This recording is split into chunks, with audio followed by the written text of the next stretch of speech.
Hey guys, today I would like to show you how to use Google Lens to search for items online on REALME Note 60.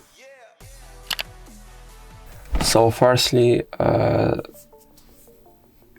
into Google Photos. Firstly, we'll need to take a picture of something that we would like to search for online or just a screenshot.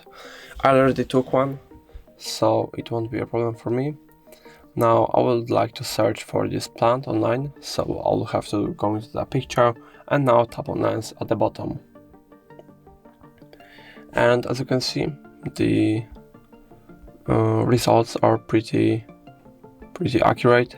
So that's going to be all. If I helped you, please leave a like and subscribe. And if you have any more questions, let us know in the comments.